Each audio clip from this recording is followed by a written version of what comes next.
여러분 안녕하십니까? 네, 복되고 거룩한 안식일입니다. 이 자리에 참석해 주신 우리 모든 성도들 진심으로 환영하고 감사합니다. 네, 자, 오늘은 카나프 접촉 사건이라고 하는 주제로 말씀을 좀 나눠보겠습니다.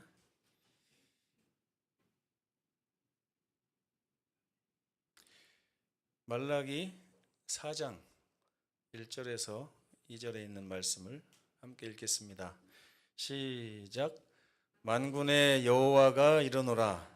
보라, 용광로 불같은 날이 이르리니 교만한 자와 악을 행하는 자는 다 지푸라기 같을 것이라. 그 이르는 날에 그들을 살라. 그 뿌리와 가지를 남기지 아니할 것이로되 내 이름을 경외하는 너희에게는 공의로운 해가 떠올라서 치료하는 광선을 비추리니 너희가 나가서 외양간에서 나온 송아지 같이 뜨리라. 아멘. 용광로 불 같은 날이라는 말이 있습니다. 나중에 이 마지막 말세에 있을 일을 이렇게 예언한 측면도 있지만 저는 오늘 좀 다른 측면에서 이 말씀을 좀 조명해 볼까 합니다. 용광로 불 같은 날을 혹시 경험해 보신 적이 있으신가요? 삶에서? 막 용광로 불 같은 날 없으세요? 장경수 주사님이 있었던 것 같은데 저번에 막 죽겠다고 기도해 달라고 막 그렇게 몸이 너무 아프셔가지고 그런 적이 있으셨거든요. 그날도 뭐 용광로 불 같은 날이 아닐까 싶습니다. 그보다 이제 악합니까? 근데 이제 그렇죠. 여기 보니까 그 뿌리와 가지를 남기지 아니할 정도로 극심한 그런 용광로 같은 날. 참 살다 보면 세상에 끔찍한 일들 많이 일어나잖아요. 그렇죠? 갑자기 막 안 좋은 일이 생기고 시련이 닥쳐오고 내 뿌리와 가지가 흔들흔들하고 막 그럴 때 그 2절에 보니까 뭐뭐 할 것이로 돼 한 다음에 내 이름을 경외하는 너희에게는 공의로운 해가 떠올라서 치료하는 광선을 비추리니 너희가 나가서 외양간에서 나온 송아지 같이 뜨리라. 재림의 날을 표현한 말이기도 합니다. 그러나 이제 오늘 우리에게 적용을 해보자고 하면 용광로 불 같은 날이 우리에게 이른다 할지라도 우리가 하나님의 이름을 경외하는 자들이라면 공의로운 해가 떠올라서 치료하는 광선을 우리에게 비춰줄 것인데 그것으로 인하여 치료가 일어나서 외양간에서 나온 송아지같이 뛰게 될 것이다. 이런 말씀입니다.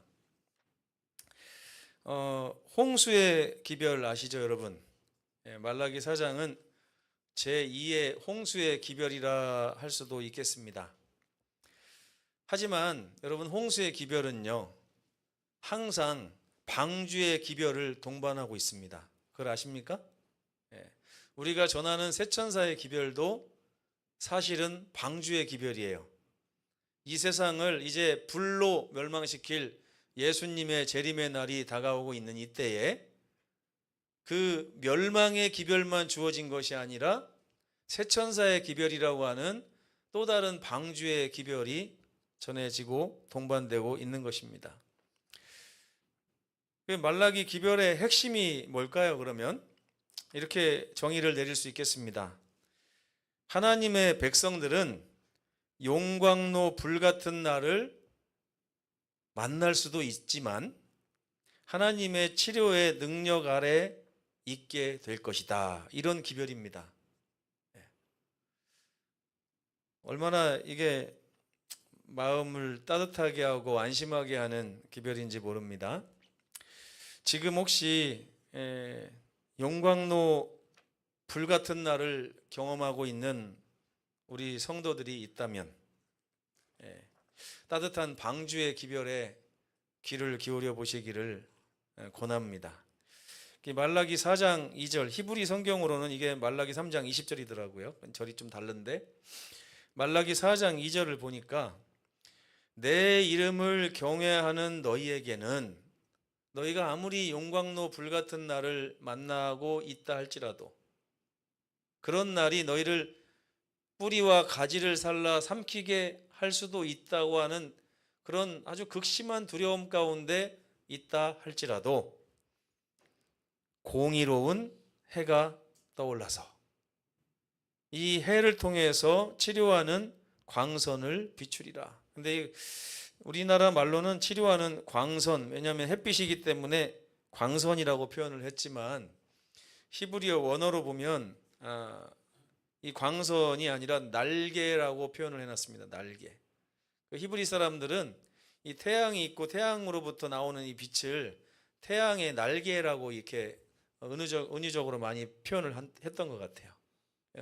햇빛의 날개, 태양의 날개가 온 세상을 덮는 그런 느낌으로 이 말씀도 기록을 해놨어요. 그래서 영어 성경에도 그대로 이렇게 번역이 되어 있습니다. Healing in its wings 해서 그 날개 안에서 치료되는 뭐 이런 뜻으로 번역이 되어 있어요.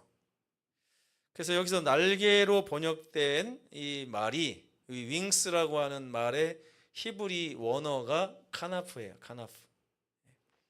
제가 오늘 제목을 카나프라고 이렇게 해놓은 것은 여러분 히브리어 외우기가 쉽지 않잖아요. 그냥 듣고서 외우시기 쉽게 제목을 카나프 접촉 사건이라고 이렇게 말을 했습니다. 근데 이 날개를 표현하는 또 다른 의미가 뭐냐면 이 옷도 이렇게 펼치면 날개 같잖아요. 그죠? 그래서 이 날개 끝, 옷의 끝을 카나프라고 또 표현을 하기도 합니다. 히브리어로.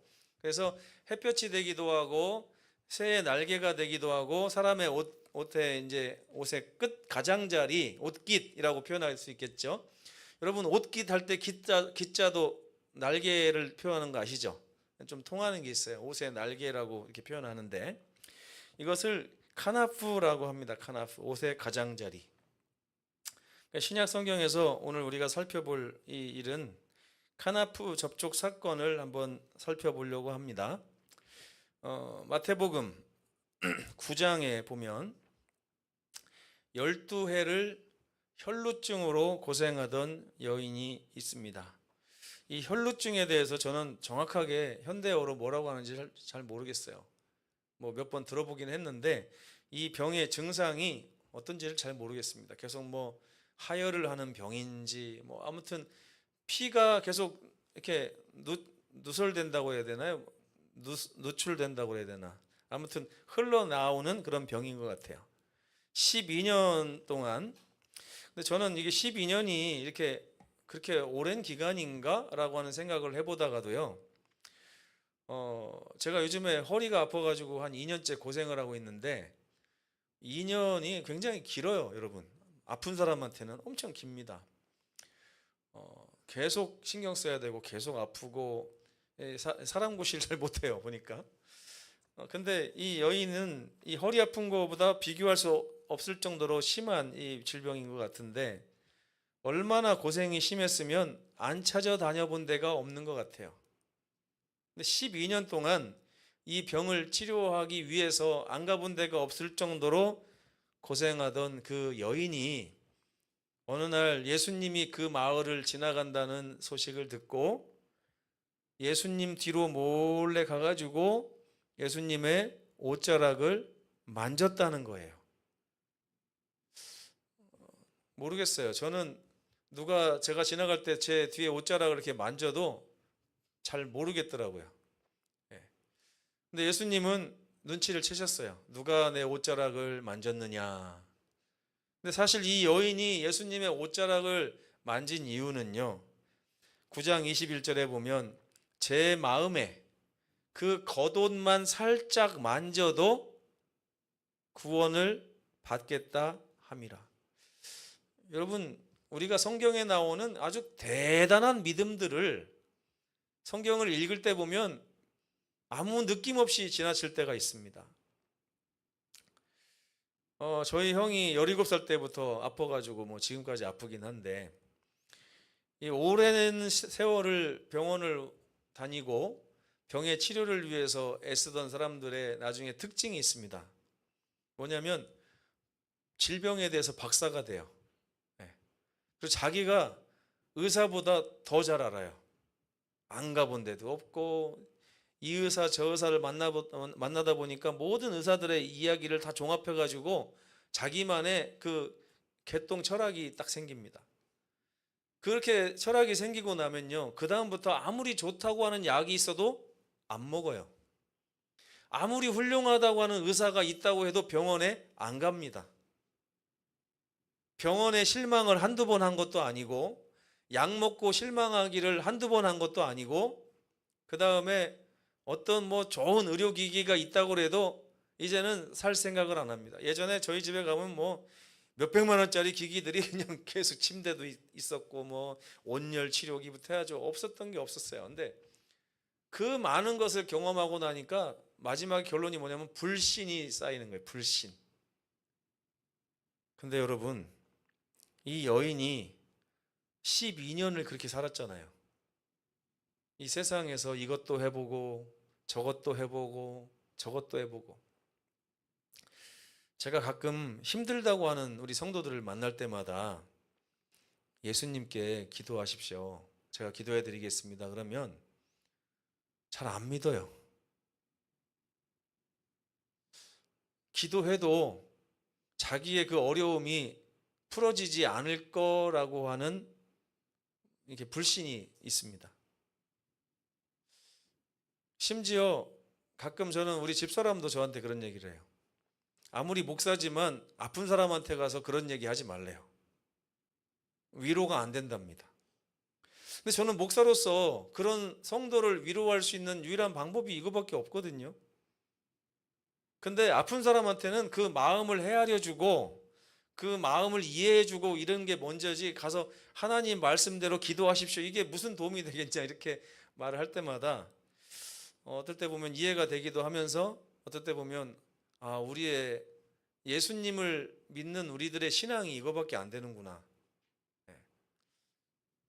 우리는요, 아무렇지도 않게 마태복음 9장 21절을 읽어나갑니다.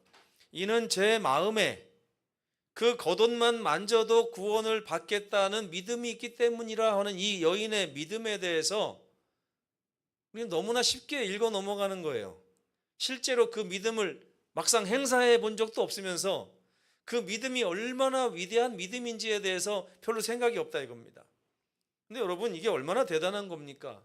세상에서 안 가본 곳이 없고 안 해본 방법이 없이 모든 걸 해본 여인이 예수님한테나 가봐야겠다, 뭐 믿지면 본전이지, 이렇게 간 게 아니라는 겁니다. 그 고생하고 고생하던 그 여인이 마침내 나음을 입을 방법을 찾아낸 거예요.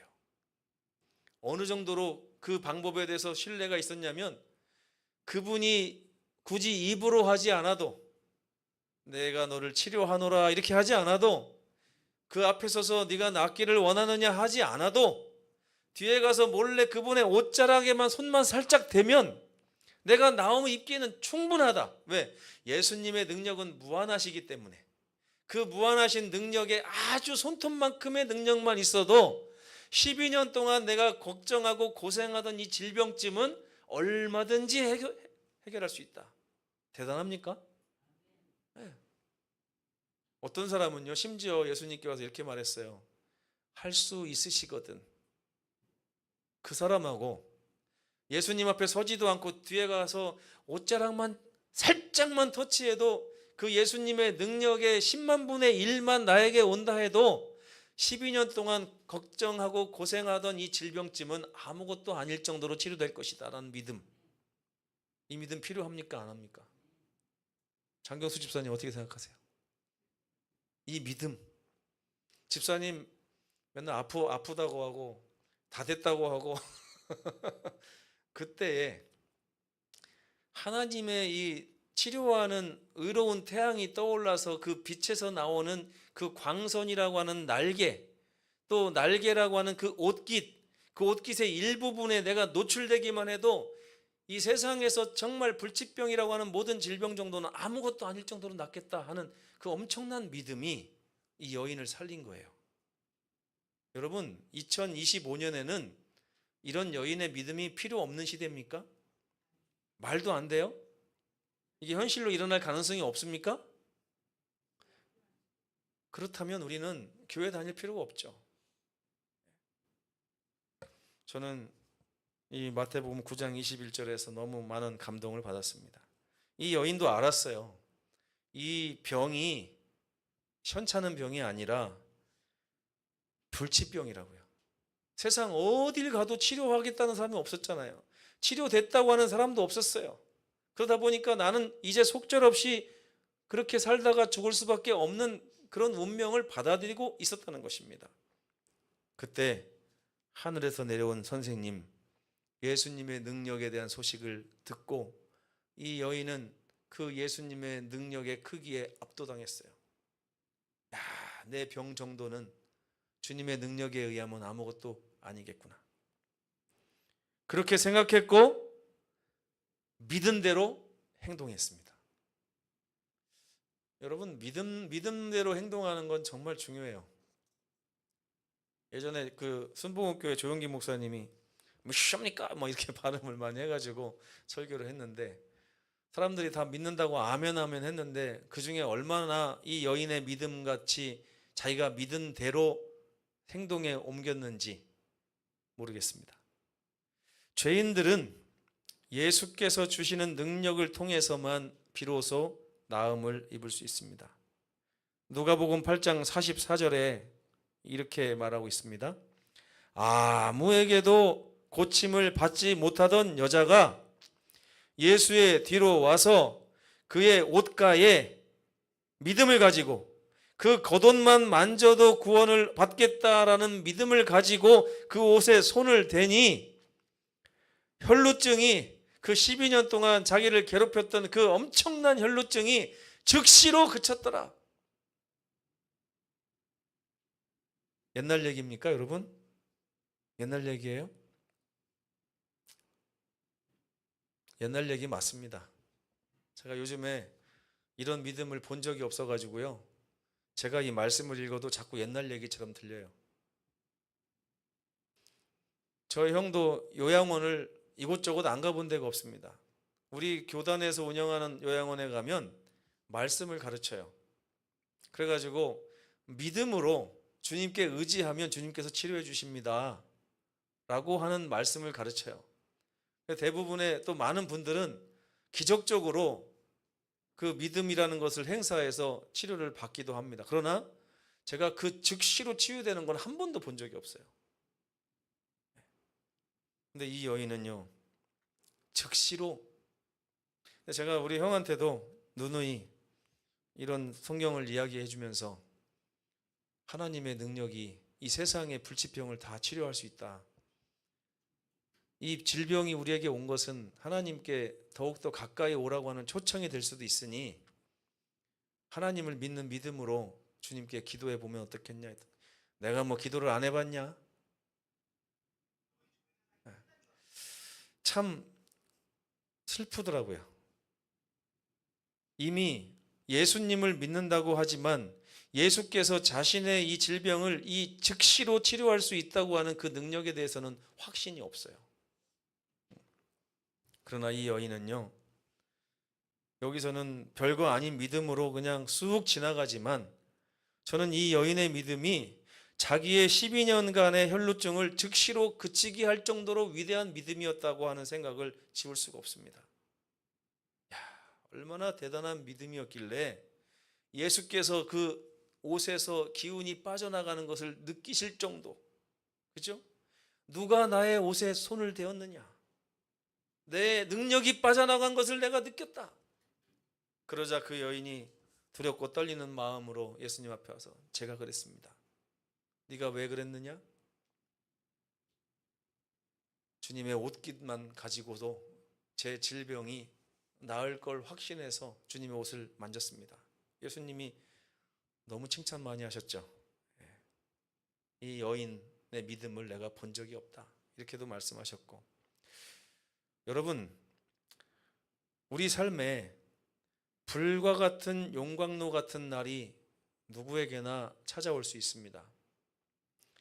마치 지구의 종말과 같은 홍수의 기별과 같은 그 기별, 이 기별은 홀로 오지 않아요. 나의 그런 용광로 불 같은 날은 항상 방주의 기별을 동반합니다. 의로운 해가 떠올라서 너희의 삶을 치료할 것이다 라고 하는 은혜의 기별과 이 시련은 같이 오는 거예요. 방주에 타시면 구원을 얻을 것입니다. 성경이 제시하는 해결책은 언제나 분명합니다. 바로 그리스도와의 접촉입니다. 예수께서 비추시는 은혜의 광선을 성경은 날개 옷자락으로 표현하고 있죠.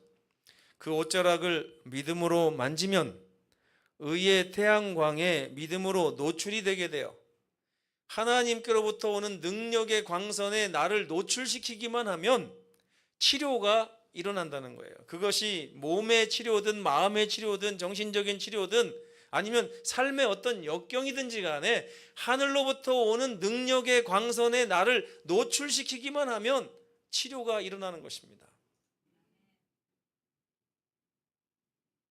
고린도후서 4장 6절, 어두운 데에 빛이 비치라 말씀하셨던 그 하나님께서 예수 그리스도의 얼굴에 있는 하나님의 그 영광을 아는 빛을 우리 마음에 비추셨느니라. 하나님은 우리에게 빛을 비추시고 날개로 우리를 싸매시는 분입니다. 그 하나님의 능력에 의지하여 믿음으로 자기 자신을 하늘의 영역에 노출시키는 저와 여러분 되셨으면 정말 좋겠습니다.